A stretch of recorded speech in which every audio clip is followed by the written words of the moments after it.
este 2 de aquí, así que hay 2. A ver, ahí hay algo chueco, me debe dar un 1. A ver.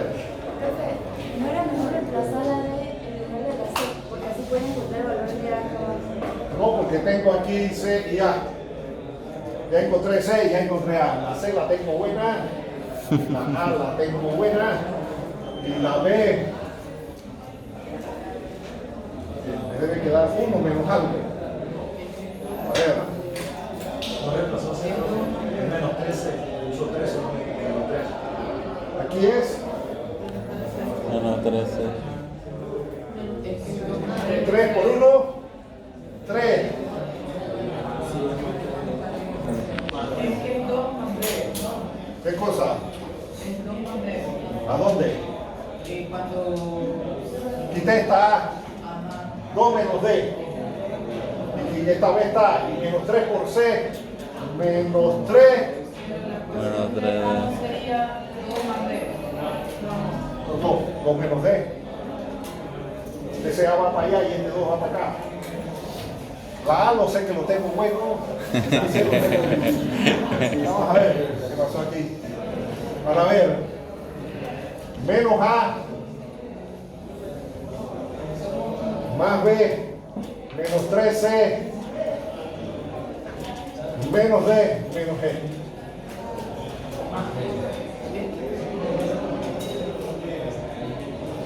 Sí, vamos a ver.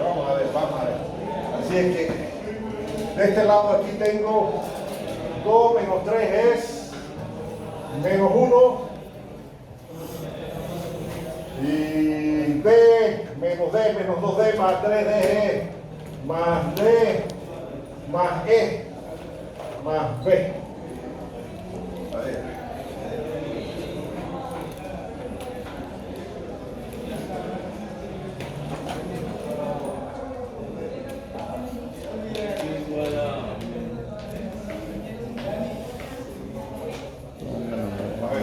Voy a escribirlo aquí el resultado.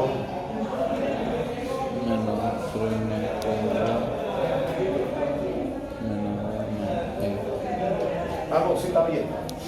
Sí está bien. Ahí el B por Ro. Estamos bien. Que es un medio Ro por V al cuadrado. Así que ya tengo el 1 y tengo el 2. Bien, así que nos queda que B es igual a, el 1 se va y queda D es igual.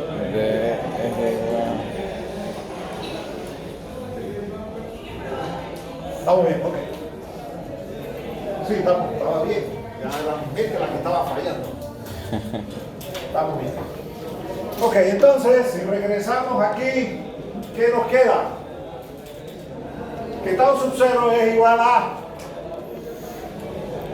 K por V a la 2 menos D por D a la menos D menos E por mu a la 1 menos D por mu a la D por epsilon a la E. O lo que es lo mismo, tau sub 0 es igual a K por V al cuadrado Rho, estamos bien, por B de Rho mu a la menos D por epsilon entre D a la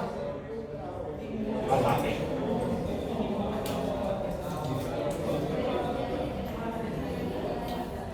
Y la K en teoría sale un medio, así que tau sub 0 es un medio, Rho V al cuadrado por una función de esto que es aquí, el número de Reynolds, y esto de aquí resuelve el nombre de rugosidad relativa. Bien, vamos bien. Vamos a quitar toda esta demencia por aquí.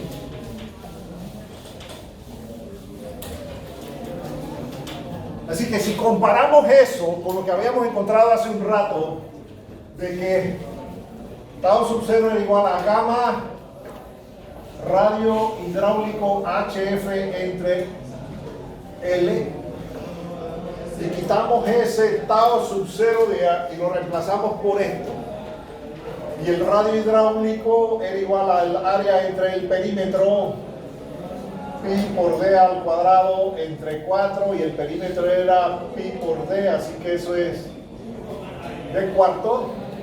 Nos queda que un medio de rho por v al cuadrado por una función de Reynolds y epsilon entre d es igual a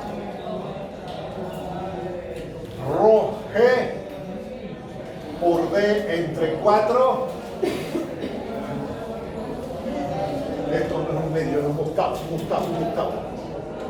Ahora sí.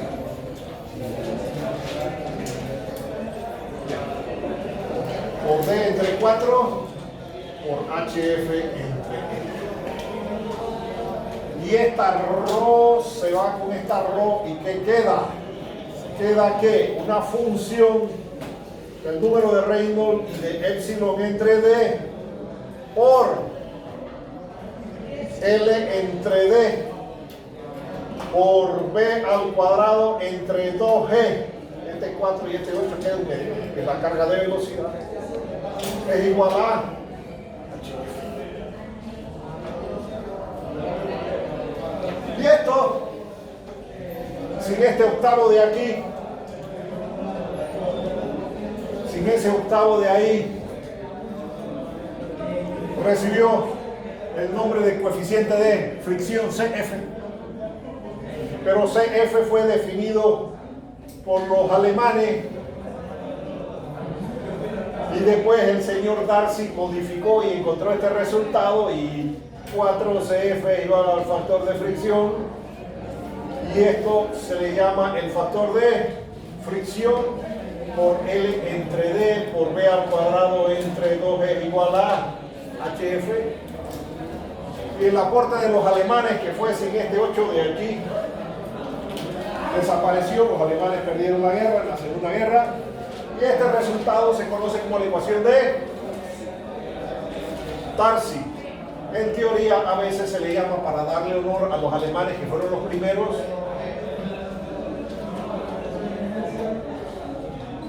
Darcy-Weisbach, pero en la literatura aparece como ecuación de Darcy, que es francés.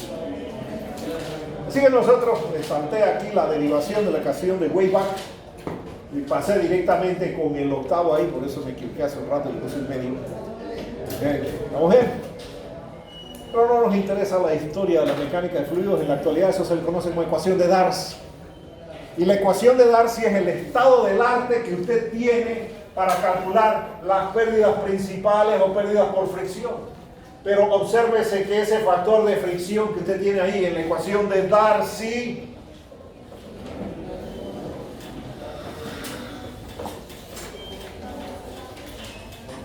viene de aquí.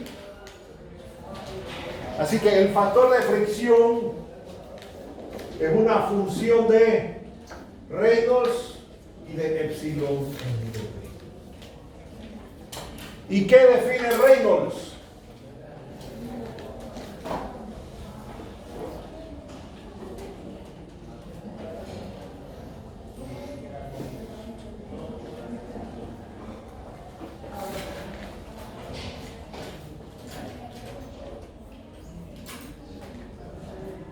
Pero según Reynolds, en laminar era una sola proporción lineal con pendiente de 45 grados, y que la rugosidad de la tubería solamente afectaba cuando el flujo era turbulento. Así que, ¿qué define el epsilon entre D? Define si es liso, transición o rugoso. Así que importantes cosas de la clase: HF igual a F por L entre D por B al cuadrado entre 2G, tau igual a tau sub 0 por R entre R, que el esfuerzo cortante varía linealmente, etcétera, etcétera, etcétera.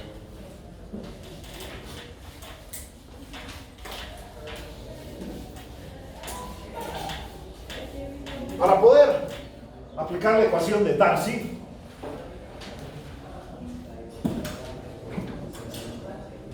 tenemos que saber el régimen de flujo y tenemos que saber la rugosidad relativa de la tubería.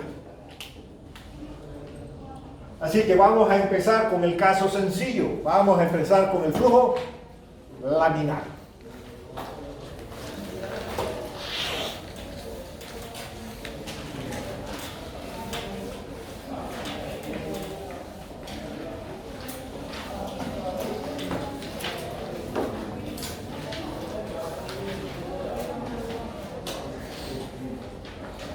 Es decir, Reynolds, B por D por Rho entre mu menor o igual a. ¿Qué ocurre? Tau es igual a mu por un du de Y más eta por un du de Y. Y si el flujo es laminar, esto es cero. La viscosidad secundaria o viscosidad de remolino no ha tenido la oportunidad de actuar. Obsérvese que el flujo inicia siempre como laminar, y si usted vaya a Avenida B por allá y compra el incienso del macumbero para pasar el curso de hidráulica, y cuando usted estudia tiene su incienso ahí prendido, ¿cómo sale el humito? El humito inicialmente sale así, como si fuera ¿qué cosa? Laminar, y después le entra el arrebato. Entonces él empieza como laminar y termina como turbulento, siempre y cuando que esto deje de controlar el flujo. Pero si la viscosidad dinámica controla todo el flujo en toda su extensión, el flujo será laminar. Pero si esto empieza de cero y empieza a crecer gradualmente, porque esto es función de la velocidad, va a llegar un momento en que esto anula esto y entonces le entra el arrebato. ¿Estamos bien? Lo mismo pasa dentro de la tubería, solo que usted no puede ver, tiene una tubería de PVC de color blanco y el agua es transparente, va a poder usted ver como la distribución de velocidad, ni siquiera la tubería lo deja ver. Puede poner un tubo de vidrio, puede ver el fluido dentro del tubo, sí, pero el agua ¿cómo es? Translúcida, transparente, así que usted no va a poder ver nada. Bien, entonces esto es muy importante. ¿Por qué? Porque si el esfuerzo cortante es lineal, para que el esfuerzo cortante sea lineal, el gradiente de velocidad tiene que ser lineal. Pero para que el gradiente de velocidad sea lineal, la velocidad tiene que ser cuadrática o parabólica. Si la velocidad es cuadrática o parabólica, el gradiente de velocidad va a ser lineal y los esfuerzos cortantes van a variar linealmente. Entonces, debido a esta relación entre el esfuerzo cortante y el gradiente de velocidad, usted va a tener que, dentro de ese conducto de diámetro D, diámetro interno, va a tener una distribución cuadrática o parabólica que va a variar. Y en la línea central del tubo vamos a tener la U máxima. Entonces yo voy a necesitar saber la función de velocidad U igual a A más BR más CR al cuadrado. Y para ello voy a tener que definir condiciones de borde, y este es mi sistema de referencia. Esto es U y esto aquí es R, y esa R varía entre 0 y R grande, que es B media. Entonces tenemos que 1, cuando R es 0, U es igual a U. 2, cuando R minúscula es igual a R mayúscula, y minúscula no es lo mismo que mayúscula, porque ustedes en los exámenes escriben como les da la gana, y yo tengo que convertirme en champolín para descifrar, para ver qué es lo que usted quería decir.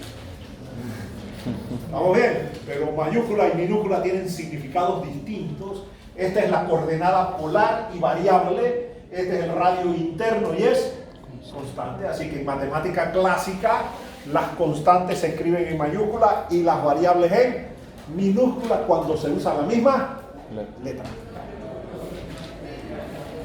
Bien, U es 0 y a eso se le llama la condición de no deslizamiento porque el fluido en contacto con las paredes del sólido tiene la misma velocidad del sólido.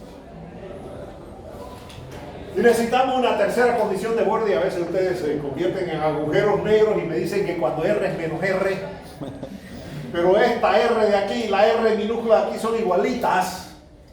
Entonces lo que hizo fue convertir, transformó las coordenadas cilíndricas a rectangulares y eso no lo estoy resolviendo en rectangular, lo estoy resolviendo en cilíndrica. Y me inventan una locura ahí, pero ¿qué sabemos? Que esto es un máximo. Y de acuerdo al concepto de cálculo de máximos y mínimos, cuando eso es máximo, su derivada es 0. Así que cuando R es igual a 0, du de R es 0. Así que cuando vemos esto aquí, nos queda que A es igual a un máximo. Cuando hacemos esto aquí, nos queda que eso es B más 2CR. Y si R es 0, eso implica que B es 0. Y si no venimos aquí, entonces tenemos que 0 es igual a U máxima más C R al cuadrado, así que C es igual a menos U máxima entre R al cuadrado. Y mi función de velocidad queda de que U es igual a U máxima 1 menos R al cuadrado entre R al cuadrado y el dominio de la función, y esa función es continua y por ser continua es derivable, dominio de la función. Pero para poder hacer uso de esta función, ¿qué necesito saber? Para poder hacer uso de esa función, ¿qué necesito saber? Necesito saber esto. Y si yo conozco la velocidad máxima, esto es variable. Esto lo conozco porque yo sé, no estamos hablando de diseño aquí, así que usted va a saber los diámetros de la tubería. Y si sabe el diámetro, sabe el radio interno. Así es que, ¿cómo determinar esa velocidad máxima?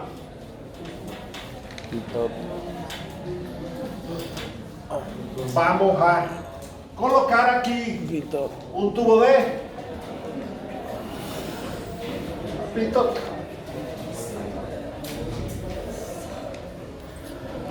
Y vamos a decir que este puntito de aquí es 1 y que este puntito es 2 y vamos a decir que esta distancia L tiende a 0. Es decir, que esto lo puse debajo de esto. Vamos a hacerlo más allá. Esa L de ahí tiende a 0. Y ahora vemos por qué. Porque esto lo tenemos que colocar debajo de esto. Pero para que los puntos queden bien, vamos a hacerlo así un poquito. ¿Estamos bien? Entonces ya usted no va a usar todo el tubo. Ahora va a usar esta línea de corriente. ¿Estamos bien? Ya no estamos usando todo el tubo de corriente, ahora estamos usando una línea de corriente. Y en esa línea de corriente, ¿qué vamos a decir? Que H1 es igual a H2 más H. O lo que es lo mismo, ya no es V, ahora es ¿qué? U máximo, porque V, ¿dónde es la V? La V es aquí, en el sistema equivalente, pero este sistema equivalente es ficticio. Yo no puedo hacer mediciones aquí porque eso no existe. El sistema es ficticio, yo puedo hacer las mediciones acá. Así que U máximo al cuadrado entre 2G más P1 entre gamma A más Z1 es igual punto de estancamiento, velocidad 0, P2 entre gamma más Z2 más HF más H del medido. Pero ya hemos visto que tau sub 0 por L entre gamma radio hidráulico era igual a HF. Y si esta distancia de aquí a aquí es 0 porque esta toma está encima de esta, si esto es 0, ¿qué pasa con esto? Se cancela. ¿Okay? Por eso lo ponemos uno debajo del otro. Si no está uno debajo del otro, por ejemplo, un problema que he puesto ahí, a veces simpático.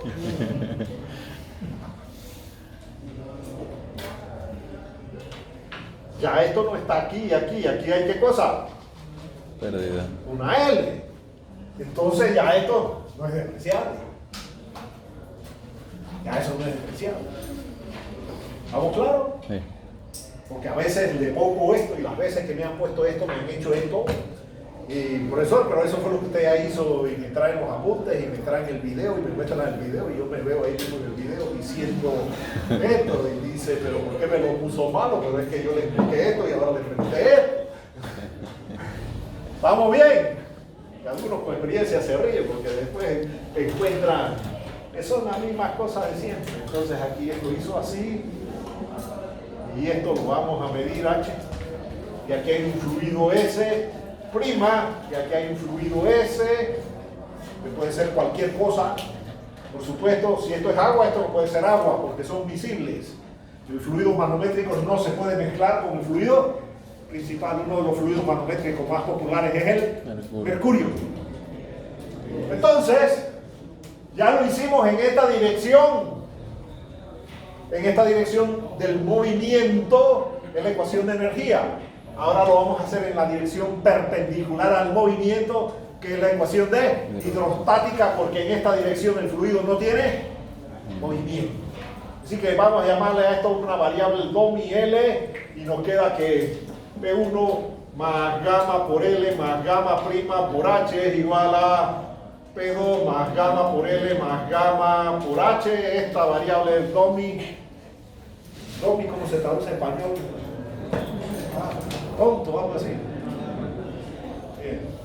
Se va, pero la necesito en la formulación, porque a veces resulta que de un lado es una L y del otro lado es otra L y si no las puedo cancelar. Si de ambos lados es la misma, se cancela. Si son distintas, no se cancelan. Así que nos queda ahí que P1 entre gamma más gamma prima entre gamma por H es igual a P2 entre gamma más H, y nos queda ahí que H y gamma prima es S prima por gamma sub 0 y gamma es S por gamma sub 0, así que nos queda S prima entre S menos 1 es igual a P2 entre gamma menos P1. Está horizontal, esto se fue con esto y nos queda que U máxima al cuadrado entre 2G es igual a P2 entre gamma menos P1 entre gamma más HD. Y ya sabemos que esto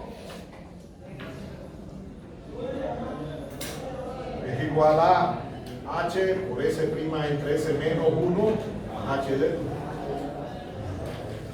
No necesariamente tienen que haber manómetros diferenciales. Se le puede colocar aquí un manómetro, se le puede colocar un piezómetro, cualquier medidor de presión es bueno, ¿estamos bien? Pero la fórmula dice esto, pero si tengo un manómetro diferencial, es el más común en el laboratorio, queda esto. Y si cuando usted deriva eso, el manómetro diferencial le da una cosa distinta, es porque lo está despejando mal. ¿Estamos bien? H por S' entre S menos. Fórmula típica. Entonces tengo dos incógnitas aquí. ¿Cómo resolver eso? Cuando tenemos una línea de corriente como esta, nos inventamos una variable que dice que la U real es igual a un coeficiente por la U teórica. Y si despreciamos esto, nos queda que la U teo al cuadrado entre 2 es igual a H por S' entre S menos 1. Eso es solo un artificio matemático para resolver el problema Y de ahí nos queda que la UTO es igual a raíz de 2GH por S' entre S menos 1. Pero las velocidades no son teóricas, las velocidades son reales. Así que si yo multiplico esto por C, nos queda que la U máxima va a ser C por raíz de 2GH por S' entre S menos 1. A veces no hacemos esto, simplemente hacemos esto así, le ponemos aquí C pero al cuadrado. La mayoría de las veces el estudiante no le pone ahí el cuadrado y ya estamos en problema. Así que por eso se lo estoy haciendo de la manera más larga y más simple para que lo vean bien, pero a veces podemos tomar atajos, ¿está bien? Usted puede quitar esto directamente y poner la C aquí, pero la C va al cuadrado, porque es U máxima ahí igual a C. no, esto es para cualquier situación. ¿Ok? ¿Por qué para cualquier situación? Por aquí. Por si no pone el pito de la máxima. Porque ¿qué pasa? ¿Qué pasa si yo hago esto? Aquí está la línea central.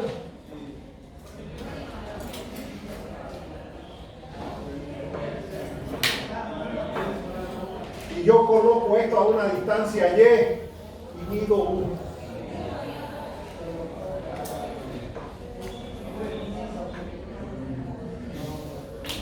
Va a quedar lo mismo. ¿Qué va a quedar? Que U es igual a C por raíz de 2GH por S' entre S menos 1. Y por supuesto, ¿cuál es la diferencia? Que si yo voy moviendo esto, esto va cambiando.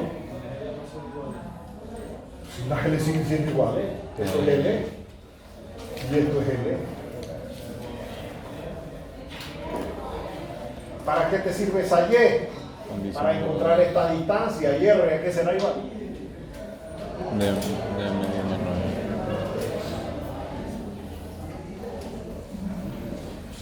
Geometría elemental. Lo que pasa es que a veces ustedes se trancan en esa geometría elemental y eso les falta un tanto, no puede ser problema. Entonces, si yo hice esto, encontré esto. Pero si yo hice esto, no encontré esto. Lo que encontré fue esto.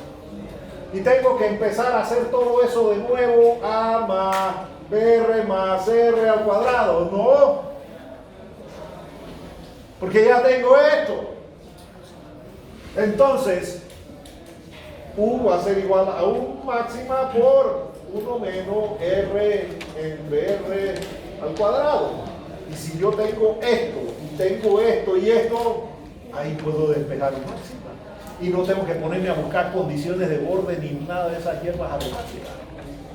Así que usted puede colocar el tubo de pistote en cualquier lugar y medir la velocidad. Por eso esto no es como un máxima. Es para cualquier velocidad. ¿Vamos bien? Es la velocidad en la línea de corriente. Eso es válido en cualquier línea de corriente. Preferiblemente en la línea central. Estos coeficientes del tubo de pitot usualmente varían entre 0.98 y 1. Si no se dice nada, se asume ¿cuánto? Valor promedio, punto 99. ¿Vamos bien hasta aquí? ¿Alguna pregunta hasta aquí? Hemos terminado la clase de hoy. Vamos a pasar lista a ver si alguien después.